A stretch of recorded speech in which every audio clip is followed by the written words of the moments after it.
नमस्कार दोस्तों, मैं हर्षवर्धन आज आपके सामने फिर उपस्थित हुआ हूं। आज की जो कुछ घटनाएं हुई हैं उनको हम पढ़ेंगे। आपको थंबनेल में कुछ दिख रहा होगा, कुछ महत्वपूर्ण से क्वेश्चन जो आपके सामने हैं। इस तरह के ही हम कुछ 10 क्वेश्चन डिस्कस करेंगे जो आपके एग्जाम ओरिएंटेड होंगे और सारी चीजें हम डिस्क्राइब करेंगे थोड़ा सा। सबसे पहले हम डिस्कस करते हैं आज के कुछ प्रश्नों के बारे में। सबसे पहला जो प्रश्न है, आपको पता ही है कि रूस चर्चा में चल ही रहा है लगातार। तो रूस ने काला सागर में तेल रिसाव के कारण किस प्रकार की घोषणा कर दी है? तो रूस की अगर बात करें तो रूस में अभी थोड़े दिन पहले तो आपातकाल उसने कजान शहर पर घोषित किया था। वहां पर यूक्रेन की वजह से हमला हो गया था और अब दूसरी एक आफत और आ गई कि काला सागर में रूस रूस का एक जहाज जो है उसमें तेल रिसाव हो गया। उसके बाद अब आपको ध्यान रखना है कि यहां रूस ने अपने संघीय आपातकाल की घोषणा की है। दरअसल ज्यादातर बच्चे ये गलत कर देंगे क्वेश्चन। वो सोचेंगे कि जल में जो है या समुद्र में जो तेल का रिसाव हुआ है तो उसकी वजह से पर्यावरणीय जो आपका दे रखा है ना जलवायु संकट, हो सकता है इस आपातकाल की घोषणा कर दी हो। तो उसने संघीय आपातकाल की घोषणा की है, ध्यान रखना है। अब मैंने आपको पॉइंट बुलेट करके दिए हैं कि काला सागर तट जो है यहाँ पर तेल रिसाव के बाद जो है आपातकाल घोषित कर दिया गया है और समुद्री परिस्थितिकी तंत्र जो है और पर्यटन इससे यहाँ के प्रभावित हो रहे हैं। साथ ही में ध्यान रखना कि यहाँ रूस में ध्यान रखना कि रिसाव का कारण केच जल डमरू के बीच आए तूफान है। दरअसल केच जल डमरू में तूफान आया तो यहाँ दो रूसी ध्वज वाले जो तेल टैंकर हैं उनसे तेल रिसना शुरू हो गया। तो ध्यान रखना है, ये कई बार पूछा जा सकता है कि केच जल डमरू कहां पर है। बाकी आपको पता ही है कि रूस की राजधानी क्या है, रूस की राजधानी मॉस्को है। और अगर आपसे पूछा जाए मुद्रा की अगर बात करें तो मुद्रा यहाँ की रूबल है। ठीक, अब अगले क्वेश्चन पर आते हैं। अगला क्वेश्चन क्या है कि एक्टर दिलीप शंकर की अगर बात करें तो दिलीप शंकर का अचानक से देहांत हो गया। तो दिलीप शंकर के बारे में पूछा जा सकता है कि दिलीप शंकर कौन से क्षेत्र से थे, और कई बार यह भी पूछा जा सकता है कि ये कौन सी भाषा के जो है अभिनेता थे। तो ध्यान रखना, ये मलयालम भाषा के क्या हैं, अभिनेता थे। आपको पता होगा कि दक्षिण भारत में मलयालम, केरल, कन्नड़ और तमिल तीन तरह की मूवियां बनती हैं। तो ये मलयालम भाषा के प्रमुख जो है अभिनेता थे। पुलिस अभी इनकी मृत्यु के कारणों के बारे में जान रही है और उस जानकारी के बाद ये पता चलेगा कि इनकी मृत्यु का जो कारण है हार्ट अटैक है या किसी के द्वारा इनको मार दिया गया है। ये एक विषय बना हुआ है, पर आपको जरूर ध्यान रखना है कि दिलीप शंकर की मृत्यु जो है हो गई है। क्लियर। इसके बाद अगले प्रश्न पर आते हैं। अगला प्रश्न क्या है? अगला प्रश्न ये है कि नवी मुंबई, आपको पता होगा कि मुंबई का जो दक्षिणी भाग है उसको नवी मुंबई के नाम से जाना जाता है। तो नवी मुंबई एयरपोर्ट पर किस प्रकार के विमान की पहली सफल लैंडिंग हुई है? तो अगर इसकी बात करें तो यहाँ पर भारत के पहले कमर्शियल विमान आपको पता ही है कि जो सामान्य यूज के लिए जो बड़े बड़े उद्योगपतियों द्वारा प्रयोग में लाए जाते हैं उनको कमर्शियल विमान कहा जाता है।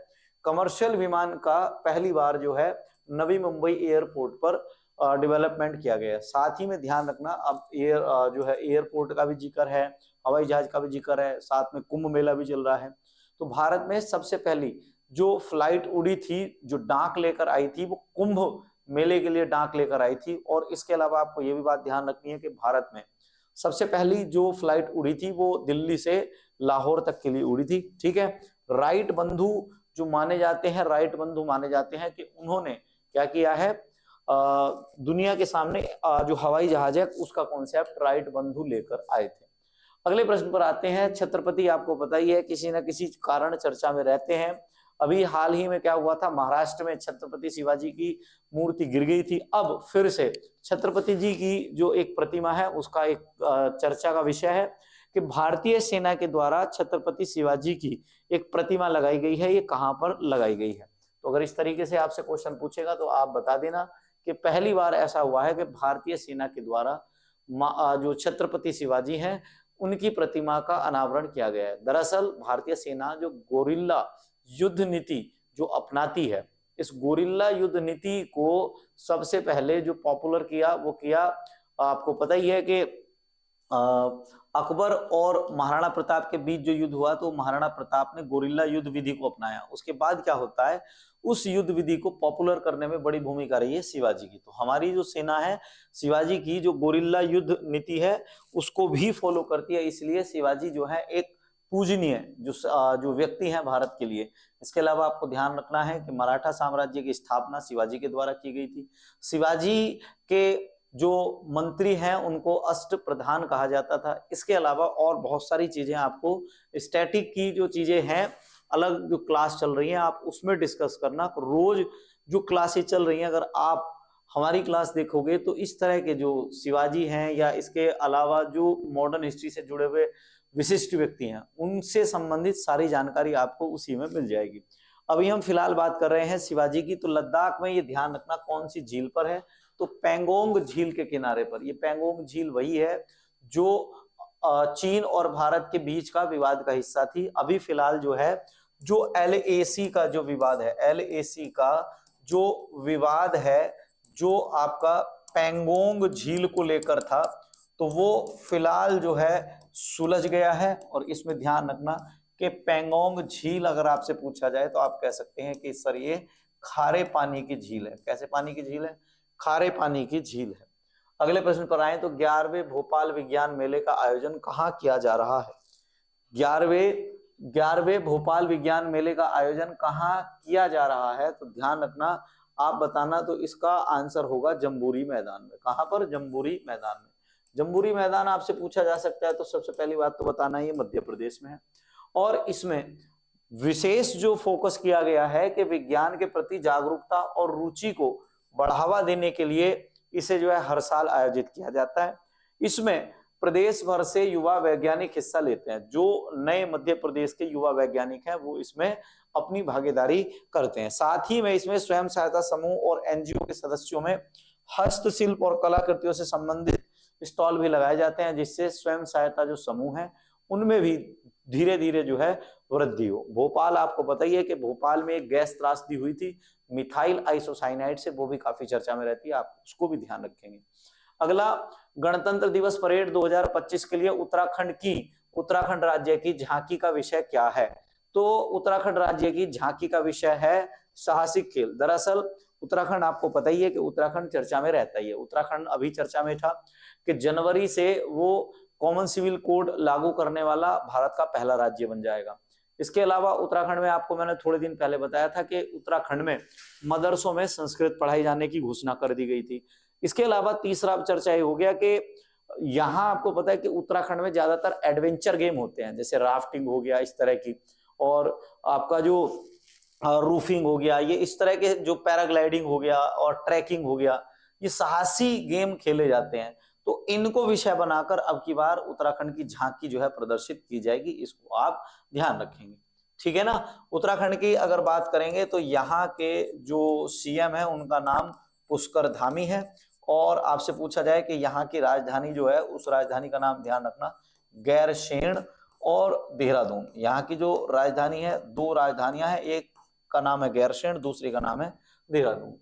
अगला एक क्वेश्चन है, अंतरराष्ट्रीय सेलो दिवस वर्ल्ड सी टर्टल डे कब मनाया जाता है। अगर बात करें तो वर्ल्ड सी टर्टल डे आपका 16 जून को मनाया जाता है। दरअसल अब ये क्यों चर्चा में है दिसंबर में, मैं आपको क्यों पढ़ा रहा हूं। दरअसल अभी क्या हुआ है कि जो सोलो टर्टल है इनकी एक बड़ी खेप जो है उड़ीसा के उत्कल तट वाले क्षेत्र में देखी गई है।